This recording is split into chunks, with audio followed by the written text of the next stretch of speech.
तो hello friends, कैसे हैं आप सब। उम्मीद है आप सब अच्छे होंगे।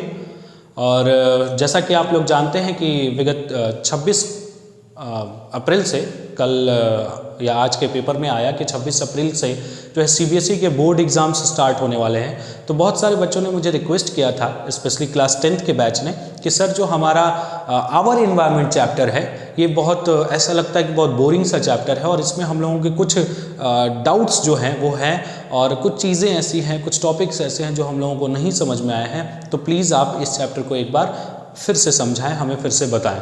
तो आज हम लोग इसी टॉपिक के बारे में पढ़ेंगे, आवर एनवायरनमेंट के बारे में पढ़ेंगे, कैसे एनवायरनमेंट हमारे लाइफ के लिए एक वाइटल रोल प्ले करता है, हम इसके बारे में समझेंगे।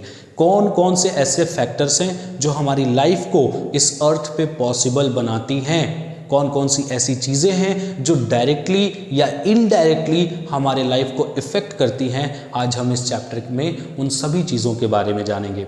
आज हम इस चैप्टर में इकोसिस्टम के बारे में जानेंगे। इकोसिस्टम क्या होता है, इकोसिस्टम किसने दिया, इकोसिस्टम में कौन कौन से ऐसे फैक्टर्स होते हैं, क्या कंपोनेंट है, इकोसिस्टम कैसे बनता है, कहाँ कहाँ बनता है, किस तरह से हम इकोसिस्टम बनाते हैं, हम बनाते हैं या नेचुरली प्राकृतिक रूप से ये बनता है। इन तमाम चीज़ों के बारे में हम आज इस चैप्टर में डिस्कस करेंगे। तो welcome to education ultimate, this is Vivek here. Please hit the like button and stay tuned for all the information regarding this chapter. तो बिना देरी किए हुए शुरू करते हैं हम आज का चैप्टर। आज का हमारा टॉपिक है फ्रेंड्स आवर एनवायरनमेंट। क्या है आवर एनवायरनमेंट? एनवायरनमेंट, पहले तो एनवायरनमेंट क्या है? पर्यावरण। आप देखेंगे छोटे क्लासेस में साइंस को साइंस ना करके एनवायरमेंटल स्टडीज़ के तौर पर पढ़ाया जाता है, यानी हमें सोशल और साइंस दोनों का ज्ञान जो है दिया जाता है। ठीक है। एनवायरनमेंट, पर्यावरण की अगर हम बात करें तो हमारा जो पर्यावरण है इसका आप संधि विच्छेद करें तो आपको दो शब्द मिलेंगे। पर्यावरण संधि विच्छेद किया तो पर्याय धन आवरण। हमारे चारों तरफ, हमारे आसपास, हमारे चारों तरफ जितनी भी चीज़ें हैं वो सारी की सारी चीज़ें मिल करके हमारे एनवायरनमेंट का, हमारे पर्यावरण का निर्माण करती हैं, फॉर्मेशन करती हैं, हमारे एनवायरनमेंट का निर्माण करती हैं। ठीक है। जैसे मैं अभी यहाँ की बात करूँ तो मैं जहाँ प्रेजेंट हूँ यहाँ हवा है, सामने बच्चे बैठे हैं, चेयर्स हैं, टेबल है, फैन है, बोर्ड है, मेरे हाथ में मार्कर है, ये तमाम तरह की चीज़ें यहाँ पर मेरे एनवायरनमेंट का फॉर्मेशन कर रही हैं। ठीक है। ये तमाम तरह की चीज़ें यहाँ पर मेरे एनवायरनमेंट का फॉर्मेशन कर रही हैं। ठीक है। तो हमारे आसपास एनवायरनमेंट को आप सिंपली बता सकते हो कि हमारे आसपास, हमारे चारों तरफ की चीज़ें, जितनी भी चीज़ें उपस्थित होती हैं ये सारी की सारी चीज़ें मिल करके एनवायरनमेंट का फॉर्मेशन करती हैं। बेटा किसका फॉर्मेशन करती हैं? एनवायरनमेंट का फॉर्मेशन करती हैं। तो इसी चीज़ को लेकर के मैंने एक ट्राइंगल बनाने की कोशिश की। आप देख सकते हैं इस बोर्ड पर मैंने एक ट्राइंगल बनाने की कोशिश की है। ये हमारा इकोसिस्टम, ये हमारा सराउंडिंग और ये हमारा एनवायरनमेंट। ये हमारा क्या है? एनवायरनमेंट। भाई एनवायरनमेंट अभी मैंने बताया कि ये एनवायरनमेंट कैसे बना। मैंने अभी बताया कि ये जो एनवायरनमेंट है वो हमारे तरफ की चीज़ें, हमारे आसपास जितनी भी चीज़ें प्रेजेंट हैं उन सारी चीज़ों के प्रेजेंस के कारण हमारा एनवायरनमेंट बना। ठीक है। हमारे आसपास जितनी भी तरह की चीज़ें उपस्थित हैं ये सारी की सारी चीज़ें हमारे पर्यावरण का निर्माण कर रही हैं। ठीक है। अब ये पर्यावरण जो है, इसी पर्यावरण में इकोसिस्टम उपस्थित है। भाई हमारे पास जब हमारा ये एनवायरनमेंट है तो इस एनवायरनमेंट में अकेले मैं तो नहीं हूँ, इकलौता सिर्फ मैं हूँ लिविंग ऑर्गेनिज्म के तौर पर? नहीं ना, आप सब भी हैं, आप सब बच्चे भी हैं। ठीक है। या तरह तरह के जानवर हैं, तरह तरह के लोग हैं, तरह तरह के पेड़ पौधे जंतु, यू कैन से the different, the so many variety, diversity of flora and fauna. ठीक है। एनिमल्स तरह तरह के, प्लांट तरह तरह के, सभी तरह की चीज़ें जो है उस एनवायरनमेंट में प्रेजेंट है। और इन्हीं सभी चीज़ों के बारे में जो एक इंटर रिलेशनशिप बन रही है, ये सारी चीज़ें एक दूसरे को क्या कर रही हैं? कोऑर्डिनेट कर रही हैं। इसी कोऑर्डिनेशन के थ्रू फॉर्मेशन हो रहा है इकोसिस्टम का। जैसे फ्रेंड्स मैं अगर अपनी बात करूं तो मैं एक ह्यूमन बॉडी, एक ह्यूमन बीइंग हूँ, ह्यूमन बॉडी हूँ। हमारे अंदर तमाम अलग अलग तरह के सिस्टम चल रहे हैं। हमारे अंदर डाइजेस्टिव सिस्टम चल रहा है, हमारे अंदर रेस्पिरेटरी सिस्टम चल रहा है, हमारे अंदर सर्कुलेशन हो रहा है, सर्कुलेटरी सिस्टम चल रहा है, हमारे अंदर एक्सक्रीटरी सिस्टम्स हैं, तमाम अलग अलग तरह के सिस्टम्स हैं और ये सारे के सारे अलग अलग तरह के सिस्टम्स एक साथ मिलकर एक समय पर एक काम को करते हैं, तब जा कर के हमारी बॉडी का जो कोऑर्डिनेशन है, हमारी बॉडी में जो कंट्रोल है वो पॉसिबल हो पाता है और हमारी बॉडी बड़ी ही स्मूथली परफॉर्म कर पाती है। इनमें होने वाली सारी फिजियोलॉजी आसानी से हो पाती है। सेम इसी तरह से हमारे एनवायरनमेंट में तमाम अलग अलग तरह की चीज़ें हैं, अलग अलग तरह के लोग हैं, अलग अलग तरह के जानवर हैं, अलग अलग तरह के पौधे हैं, अलग अलग तरह की वस्तुएं हैं। ये सारे की सारी चीज़ें जो हैं ये किसका फॉर्मेशन कर रही हैं बेटा? ये सारी की सारी चीज़ें हमारे एनवायरनमेंट का फॉर्मेशन कर रही हैं। ठीक है, और इन सारी चीज़ों के बीच जो एक रिलेशनशिप है, जैसे एक जानवर दूसरे जानवर से कैसे रिलेटेड है, एक पेड़ हमसे कैसे रिलेटेड है, आपको पता है पौधा हमसे कैसे रिलेटेड है? क्योंकि प्लांट ऑक्सीजन को क्रिएट करता है। ये ऑक्सीजन जो है हमारे लिए क्या है? बहुत ही ज़्यादा फ्रूटफुल है, हेल्पफुल है। विदाउट ऑक्सीजन हम नहीं जी सकते। ये plant they are the greatest largest producer on the earth. ये प्रोड्यूसर हैं, ये प्रोडक्शन करते हैं और उसी फ्रूट्स को, उसी सब्सटेंस को हम कंज्यूम करते हैं, either in the form of raw material, या तो कच्चे पदार्थ के रूप में लेते हैं या किसी और तरह से हम उसे कंज्यूम करते हैं।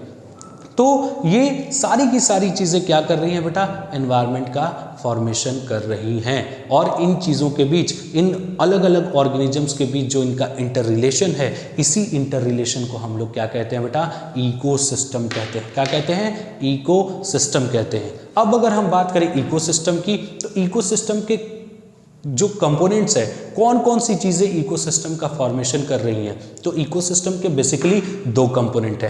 पहला बायोटिक फैक्टर, दूसरा एबायोटिक फैक्टर। अगेन इकोसिस्टम के कितने कंपोनेंट है बेटा? इकोसिस्टम के दो कंपोनेंट है। पहला बायोटिक फैक्टर, दूसरा एबायोटिक फैक्टर। बायोटिक फैक्टर की अगर हम बात करें तो जितनी भी लिविंग चीज़ें हैं, आप कह सकते हो जितनी भी तरह की लिविंग ऑर्गेनिजम्स हैं या लिविंग लाइक प्लांट है, एनिमल है, हम human being we are in the category of animalia, लेकिन प्लांट्स हमारे लिए कैसे हेल्पफुल हैं? वो भी तो हमारी मदद कर रहे हैं। प्लांट्स अगर ना रहेंगे तो क्या मैं या हम सब यहाँ उपस्थित रहेंगे, यहाँ जिंदा रहेंगे? जी नहीं, बिल्कुल भी नहीं। तो ये जो लिविंग ऑर्गेनिजम्स हैं, ये जितने भी तरह के लिविंग फैक्टर्स हैं, ये सब के सब क्या हैं? बायोटिक कंपोनेंट है। ठीक है, कौन से कंपोनेंट है? जैविक। बायोटिक मतलब जैविक, जिनमें जीवन है। हिंदी में इसको क्या बोलेंगे? जैविक। जिन भी वस्तुओं में, जिन भी चीज़ों में जीवन है, लाइफ है, वो सारे के सारे जैविक घटक हैं, बायोटिक फैक्टर हैं। एबायोटिक की बात करें, अब जैसे बायोटिक फैक्टर डायरेक्टली हमारे लाइफ को इफेक्ट करते हैं, एबायोटिक की बात करेंगे, एबायोटिक डायरेक्टली लाइफ को इफेक्ट नहीं करते। जैसे प्लांट है, वो प्लांट क्या करेगा बेटा? ऑक्सीजन बनाएगा, उस ऑक्सीजन को हम कंज्यूम करेंगे, वो फूड मटेरियल बनाएगा, उस फूड मटेरियल को हम कंज्यूम करेंगे। लेकिन क्या वो प्लांट जिंदा रह पाएगा अगर मैं उसे वाटर ना दूं, अगर मैं उसे कार्बन डाइऑक्साइड ना दूं, अगर मैं उसे सॉइल प्रोवाइड ना करूं? सॉइल प्रोवाइड भी करूं तो मिनरल्स ना हो उसमें, वो फर्टाइल सॉइल ना हो। यानी ये जितनी भी चीज़ों के अभी मैंने नाम लिया, सॉइल, वाटर, मिनरल, ये सारी की सारी चीज़ें क्या होंगी बेटा? एक तरह से जो लैंड है, वो ज़मीन है, वो सारी की सारी चीज़ें किस में आ गए? एबायोटिक फैक्टर में। यानी जो इनडायरेक्टली हमारे लाइफ को इफेक्ट कर रहे हैं वो क्या है? Abiotic factor. Directly biotic factor, indirectly abiotic factor. जितने भी लिविंग कंपोनेंट्स आ गए वो बायोटिक फैक्टर में, जितने भी नॉन लिविंग कंपोनेंट्स आ गए वो एबायोटिक फैक्टर में। ठीक है बेटा, कोई दिक्कत? अब हम बात करते हैं इकोसिस्टम की। इकोसिस्टम, भाई इकोसिस्टम क्या है? आप कह सकते हो कि अभी मैंने बताया कि ये बायोटिक एबायोटिक फैक्टर दो कंपोनेंट हैं इसके। इन्हीं बायोटिक एबायोटिक फैक्टर के बीच जो इनका आपस में संबंध है, इंटर रिलेशनशिप है, इसी इंटर रिलेशनशिप को हम लोग क्या कहते हैं? इकोसिस्टम कहते हैं। क्या कहते हैं बेटा? इकोसिस्टम कहते हैं। अब इस इकोसिस्टम की स्टडी को हम लोग क्या कहते हैं? इकोलॉजी कहते हैं। क्या कहते हैं बेटा? Ecology. The study of ecosystem is called as ecology. Ecosystem की स्टडी को क्या कहते हैं? इकोलॉजी। अच्छा, इकोलॉजी से मुझे याद आया, आप देखेंगे यहाँ पर मैंने लिखा है कि इकोलॉजी शब्द को सबसे पहले किसने दिया? एक साइंटिस्ट थे जो जूलॉजिस्ट थे। ठीक है। जंतु विज्ञान शास्त्री, जंतु विज्ञान एनिमल्स की स्टडी करते थे, जिनका नाम था अर्नस्ट हैकल। इन्होंने, अर्नस्ट हैकल ने क्या किया, इकोलॉजी शब्द को दिया। आप इंग्लिश में पढ़ते हैं द टर्म क्वाइंड बाई और given by, penned by, so that term ecology given by Ernst Haeckel. बहुत इंपॉर्टेंट ये क्वेश्चन है। आप देखेंगे अभी ये ओलंपियाड का, ये एनटीएससी का क्वेश्चन है। जितने भी बच्चे एनटीएससी का प्रिपरेशन कर रहे हैं, नीट का प्रिपरेशन कर रहे हैं, ओलंपियाड का प्रिपरेशन कर रहे हैं, उनके लिए ये कुछ 4-5 इंपॉर्टेंट पॉइंट्स हैं। आप बेटा एकदम ध्यान में रखिएगा इसको, जिसमें सबसे पहला पॉइंट क्या है, Ernst Haeckel the coined the term ecosystem. Ernst Haeckel ने क्या किया, इकोसिस्टम शब्द को दिया। दूसरी हम बात करें, आप इकोसिस्टम हम पढ़ रहे हैं, but who is the father of ecosystem. Ecosystem जो है वो इसके जनक कौन है, इसके पिता कौन है। इकोसिस्टम शब्द तो अर्नस्ट हैकल ने दिया, लेकिन इकोसिस्टम को किसने दिया, तो इकोसिस्टम को बेटा दिया ओडम ने। पूरा नाम जीनम ओडम, ठीक है। इन ओडम ने क्या किया, इस ओडम ने क्या किया, इस ओडम, ये जो ओडम थे, इन्होंने पूरी की पूरी इकोलॉजी के बारे में, इकोसिस्टम के बारे में बताया, इसकी स्टडी को बताया। आप कह सकते हैं कि इन्होंने लिविंग और नॉन लिविंग के बीच जो रिलेशनशिप है, जो इनका इंटर रिलेशनशिप है, इस रिलेशनशिप को स्टडी की, इसके बारे में बताया। किसने, ओडम ने। दैट इज वाई ओडम को हम लोग फादर ऑफ मॉडर्न इकोलॉजी कहते हैं, ठीक है। Father of modern ecology Odum. इसके बाद ये इकोसिस्टम, मैं बार बार कह रहा हूं इकोसिस्टम, इकोसिस्टम, इकोसिस्टम जो शब्द है वो किसने दिया, इकोसिस्टम शब्द जो है एजी टेंसले। किसने दिया बेटा, एजी टेंसले। 1935 में साइंटिस्ट एजी टेंसले ने ये टर्म दिया, इकोसिस्टम शब्द को दिया, ठीक है। अब इकोसिस्टम की स्टडी को हमने क्या बोला, अभी मैंने बताया इकोसिस्टम की स्टडी को मैंने क्या बोला बेटा, इकोसिस्टम की स्टडी को मैंने क्या बोला, ecology. The study of ecosystem is called ecology. अब इकोसिस्टम शब्द किसने दिया, एजी टेंसले ने दिया। अब हम ग्लोबली बात कर चुके, अब हम इंडिया में आते हैं। हम इंडिया की बात करते हैं तो इंडिया में professor Ramdev Mishra is known as the father of Indian ecology. Ramdev Mishra को हम लोग भारतीय पारिस्थितिकी, इकोलॉजी को हिंदी में क्या कहते हैं, पारिस्थितिकी, और इकोसिस्टम को पारिस्थितिक तंत्र।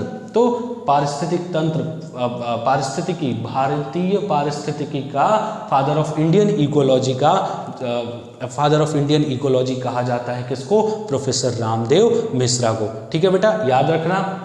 अर्नस्ट हैकल ने इकोलॉजी शब्द को दिया, Odum father of modern ecology, A G Tansley 1935 में इकोसिस्टम शब्द को दिए, रामदेव मिश्रा को फादर ऑफ आप देख सकते हैं फादर ऑफ इकोलॉजी, ठीक है, इंडिया में भारतीय इकोलॉजी के।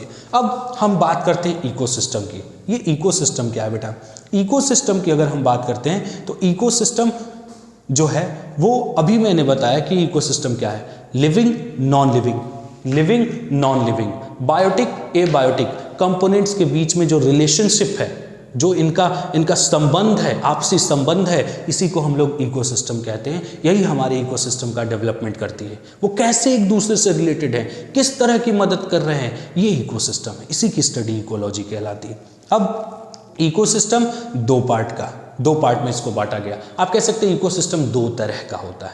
एक जो प्राकृतिक, जो नेचर ने बनाया, प्रकृति ने हमारे लिए बनाया, प्रकृति ने हमारे लिए पहाड़ बनाए, नदियाँ बनाई, झरना बनाया, जमीन, सूरज, even the greatest source of energy, largest source of energy you can say, कौन, सनलाइट, ये सब कुछ बनाया, प्रकृति ने हमारे लिए बनाया। इतनी खूबसूरत चीज़ों को, इतनी खूबसूरत पर्यावरण को, इतनी खूबसूरत एनवायरनमेंट को हमारे लिए नेचर ने बनाया। तो ऐसा इकोसिस्टम जो नेचुरली डेवलप हुआ हो, प्रकृति ने उसे बनाया हो, नेचुरली वो ओरिजिनेट हुआ हो, नेचुरली इकोलॉजी वहाँ, इकोसिस्टम वहाँ एस्टैब्लिश हुआ हो, उसको हम लोग क्या कहते हैं बेटा, नेचुरल इकोसिस्टम, ठीक है। नेचुरली एस्टैब्लिश जो हुआ है, नेचुरल इकोसिस्टम। दूसरा मैनमेड, या आप इसको आर्टिफिशियल कह सकते हैं, मैनमेड या आर्टिफिशियल कह सकते हैं। मैनमेड क्या, हम इंसानों ने अपने फायदे के लिए, अपने एंटरटेनमेंट के लिए, अपनी ज़रूरत के हिसाब से, अपनी इच्छा के हिसाब से हमने जब इकोसिस्टम का फॉर्मेशन किया, तो ऐसे इकोसिस्टम को हम लोग मैनमेड इकोसिस्टम या आर्टिफिशियल इकोसिस्टम कहते हैं। कृत्रिम, आप हिंदी में क्या कहते हैं, कृत्रिम पारिस्थितिकी, प्राकृतिक पारिस्थितिक तंत्र, कृत्रिम पारिस्थितिक तंत्र। मैनमेड या आर्टिफिशियल इकोसिस्टम और नेचुरल इकोसिस्टम।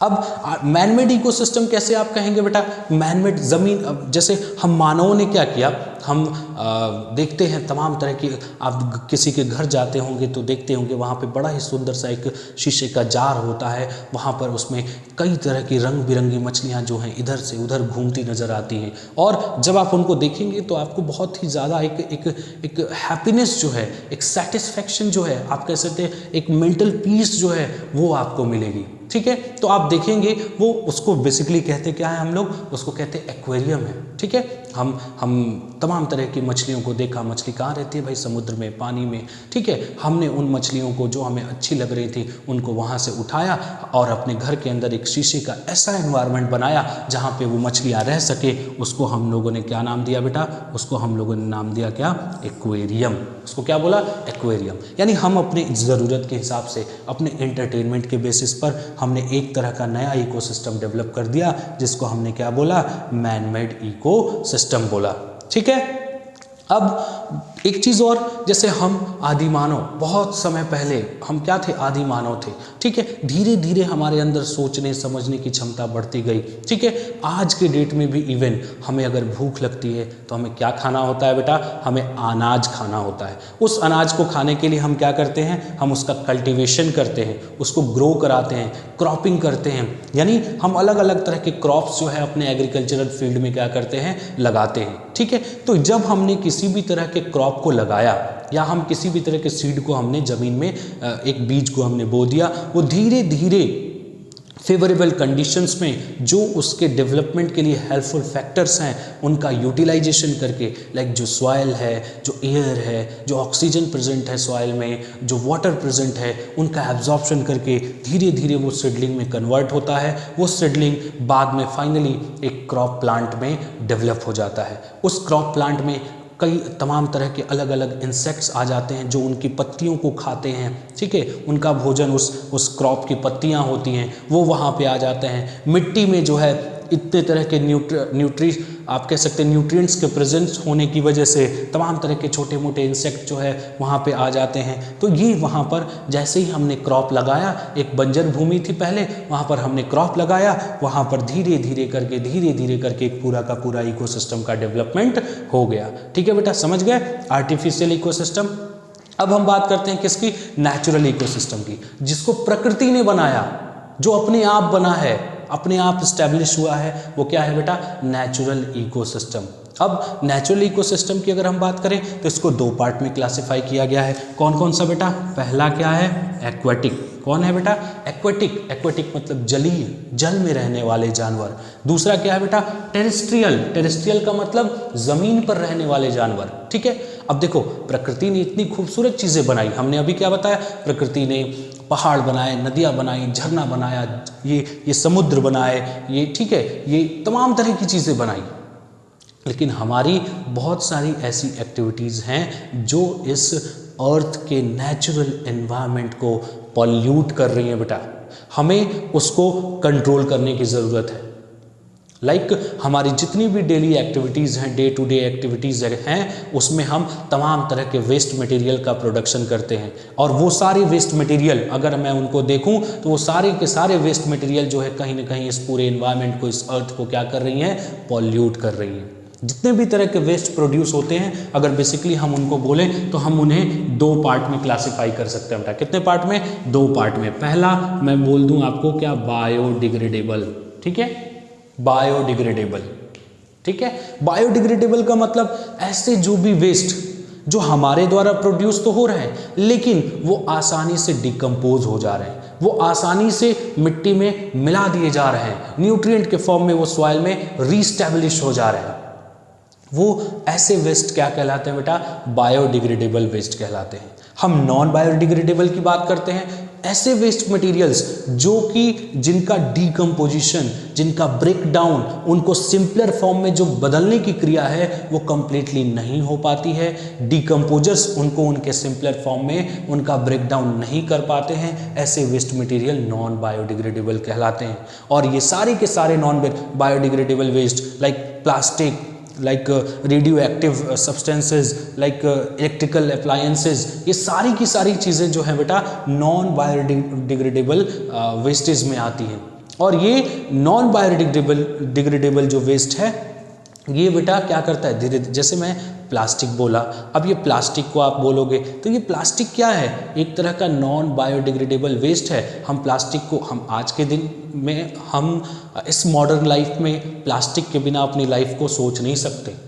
हम बाहर जाते हैं दुकान से, मम्मी ने बोला जाओ बेटा कुछ सामान ले आना, हम बिना झोला लिए चले जाते हैं। हम सामान तो लेके आते ही हैं, लेकिन इसके साथ साथ अपने साथ लाते हैं क्या, एक थैला प्लास्टिक का। फिर उस प्लास्टिक के थैले को हम ऐसे जिधर मन उधर फेंक देते हैं। वो क्या करता है, हमारे आसपास प्रेजेंट सॉइल में मिलता है, उसकी वो जल्दी डिकम्पोज नहीं होता, इवन होता ही नहीं, और वो सॉइल की फर्टिलिटी को इफेक्ट करता है, उसको इनफर्टाइल बनाता है, जिससे प्लांट्स को उनके न्यूट्रिएंट्स लेने में दिक्कत होती है। अब आप जानते हैं कि अगर प्लांट नहीं रहेंगे, प्रोड्यूसर नहीं रहेंगे, तो हम कंज्यूमर कैसे रहेंगे। हमें अगर जिंदा रहना है तो हमें प्लांट्स को बचाने की ज़रूरत है। अब आप कहोगे कि सर हम उस प्लास्टिक को जला देंगे, वो मिट्टी में तो रहेगा ही नहीं। लेकिन बेटा जब आप उस प्लास्टिक को जलाओगे तो वो जलाने पर भी ऐसे various harmful toxic substances, toxic gases का प्रोडक्शन करेगा, जो हमारे एटमॉस्फेयर में आकर के हमारे जो एयर है, एयर के कंपोजिशन को डिस्टर्ब करेंगे, एयर को पॉल्यूट करेंगे, और हम उस एयर को वापस ब्रीथ करेंगे, इनहेल करेंगे। तो ये इस तरह से हमारी बॉडी को क्या करेगा, इफेक्ट करेगा। ठीक है बेटा, तो हमें वेस्ट मटेरियल को कंट्रोल करके, वेस्ट प्रोडक्ट्स को कंट्रोल करके अपने एनवायरनमेंट को नेचुरली क्लीन रखना है। ठीक है, तो हमने इकोसिस्टम के दो पार्ट बताए। पहला क्या बताया, वापस से आते हैं इकोसिस्टम पे। पहला बताया मैन मेड, जिसको ह्यूमन ने अपनी नीड के हिसाब से, अपने यूज़ के बेसिस पर, अपने फ़ायदे के लिए बनाया। वो क्या था, मैन मेड, जैसे क्रॉप लैंड, जैसे एक्वेरियम। अब नेचुरल की बात करते हैं। नेचुरल को दो पार्ट में बांटा गया, एक्वेटिक, टेरेस्ट्रियल, जल में रहने वाले, ज़मीन पर रहने वाले। ठीक है, जल में रहने वाले ऑर्गेनिजम्स के बीच का इंटर रिलेशनशिप और ज़मीन पर रहने वाले ऑर्गेनिजम्स के बीच का इंटर रिलेशनशिप। अब आप कहोगे सर कुछ जानवर तो ऐसे हैं जो हवा में भी रहते हैं, जैसे चिड़िया, जो बर्ड्स हैं वो तो हवा में रहते हैं, तो क्या उनका सिस्टम हवा में होगा? जी नहीं। आपने पुरानी दादी नानी की कहानियों में सुना होगा कि जो बर्ड्स हैं वो पेड़ पर रहते हैं, पीपल के पेड़ पर, बरगद के पेड़ पर, अशोक के पेड़ पर, तमाम तरह की चीज़ें आपने कहानियों में भी सुना कि वो पक्षियाँ कहाँ रहती हैं बेटा, पेड़ पर रहती हैं। तो उसके लिए हम स्पेशली आगे मैं डिस्क्राइब करूँगा ट्री इकोसिस्टम के बारे में। ठीक है, तो एक्वेटिक इकोसिस्टम की बात करते हैं सबसे पहले। एक्वेटिक, जल में रहने वाले। अब एक्वेटिक इकोसिस्टम को भी हम दो पार्ट में क्लासिफाई कर सकते हैं, यानी जल तो है लेकिन वो कैसा वाटर है, मराइन वाटर है कि फ्रेश वाटर है। अगर मराइन है, खारा पानी है, तो ये अलग इकोसिस्टम बनाएगा, फ्रेश वाटर है तो अलग इकोसिस्टम। तो एक्वेटिक इकोसिस्टम को दो पार्ट में बांटा गया, मराइन इकोसिस्टम जैसे कि सी है, ओशन है। एक्वेटिक इकोसिस्टम का जो दूसरा पार्ट है वो फ्रेश वाटर इकोसिस्टम। ठीक है, पहला क्या, खारे पानी वाला मराइन इकोसिस्टम, सी, ओशन। ठीक है, मराइन में क्या है, सी है, ओशन है। ठीक है, और दूसरा है हमारा क्या बेटा, फ्रेश वाटर। फ्रेश वाटर में लेक है, पॉन्ड है, रिवर है, साफ जल में रहने वाले। ठीक है, तो एक्वेटिक इकोसिस्टम मराइन और फ्रेश वाटर दो पार्ट में बांटा गया। ठीक है, एक बार फिर से मैं रिकॉल कर देता हूँ, मैंने क्या बताया, मैंने इकोसिस्टम का इस्टेब्लिशमेंट बताया, ट्रायंगल बनाने की कोशिश की। हमारे आसपास जितने भी तरह की चीज़ें होती हैं ये हमारे एनवायरनमेंट का प्रोडक्शन करती हैं, फॉर्मेशन करती हैं, और हमारे एनवायरनमेंट में जितनी भी तरह की चीज़ें होती हैं उनका एक दूसरे से संबंध होता है, इंटर रिलेशन होता है, जिसके बेसिस पर इकोसिस्टम का फॉर्मेशन होता है। इकोसिस्टम के कंपोनेंट के बारे में बताया कि इकोसिस्टम के कितने कंपोनेंट है बेटा, दो कंपोनेंट हैं, biotic component, abiotic component. Biotic में जितने भी लिविंग फैक्टर हैं वो सारे के सारे बायोटिक कंपोनेंट हैं। एबायोटिक की अगर हम बात करें, जितने भी नॉन लिविंग फैक्टर्स हैं वो सारे के सारे एबायोटिक कंपोनेंट हैं। इकोसिस्टम को दो पार्ट में क्लासिफाई किया गया, मैनमेड या आर्टिफिशियल, दूसरा नेचुरल। आर्टिफिशियल की बात करें तो क्रॉप लैंड जो हमारा एग्रीकल्चरल फील्ड है, जो एक्वेरियम है घर में रखा हुआ, वो मैनमेड इकोसिस्टम है। नेचुरल की बात करें तो नेचुरल दो पार्ट में क्लासिफाई किया गया, एक्वेटिक यानी जल में रहने वाले और ज़मीन पर रहने वाले टेरेस्ट्रियल। एक्वेटिक भी दो पार्ट में क्लासिफाई किया गया, अगर जल पानी खारा है, मराइन है, जैसे कि सी या ओशन, तो मेराइन इकोसिस्टम। और अगर पानी साफ है, शुद्ध जल है, तो फ्रेश वाटर इकोसिस्टम, जैसे कि लेक हो गया, पॉन्ड हो गया, रिवर हो गया। अब दूसरा जो है टेरेस्ट्रियल इकोसिस्टम, यानी ज़मीन पर रहने वाले। तो ज़मीन पर रहने वाले जैसे डेजर्ट इकोसिस्टम हो गया आपका, आप कह सकते हैं जो ग्रासलैंड इकोसिस्टम है वो ग्रासलैंड इकोसिस्टम हो गया। ठीक है, इसके अलावा मैंने कुछ पॉइंट्स बताए जो आपको आपके कॉम्पिटिटिव एग्जाम्स में हेल्प करेंगे। Ernst Haeckel coined the term ecology, Odum is known as the father of modern ecology, A G Tansley 1935 में इन्होंने इकोसिस्टम शब्द को दिया। और प्रोफेसर रामदेव मिश्रा, जिसको हम लोग फादर ऑफ इंडियन इकोलॉजी कहते हैं। फिर से Ernst Hückel given the term ecology, Odum father of modern ecology, A G Tansley 1935 में इकोसिस्टम को दिया, और प्रोफेसर रामदेव मिश्रा जिसको फादर ऑफ इंडियन इकोलॉजी कहते हैं। तो उम्मीद है आपको इस चैप्टर में और एनवायरनमेंट के कुछ कॉन्सेप्ट समझ में आए होंगे, इकोसिस्टम के बारे में आप जाने होंगे। इससे आगे की बातें हम अपने नेक्स्ट वीडियो में करेंगे। अगर अभी तक आपने इस चैनल को लाइक शेयर सब्सक्राइब नहीं किया है तो please hit the like button. आप इस वीडियो को लाइक करिए, चैनल को सब्सक्राइब करिए और शेयर करिए। तब तक के लिए जय हिंद, थैंक यू।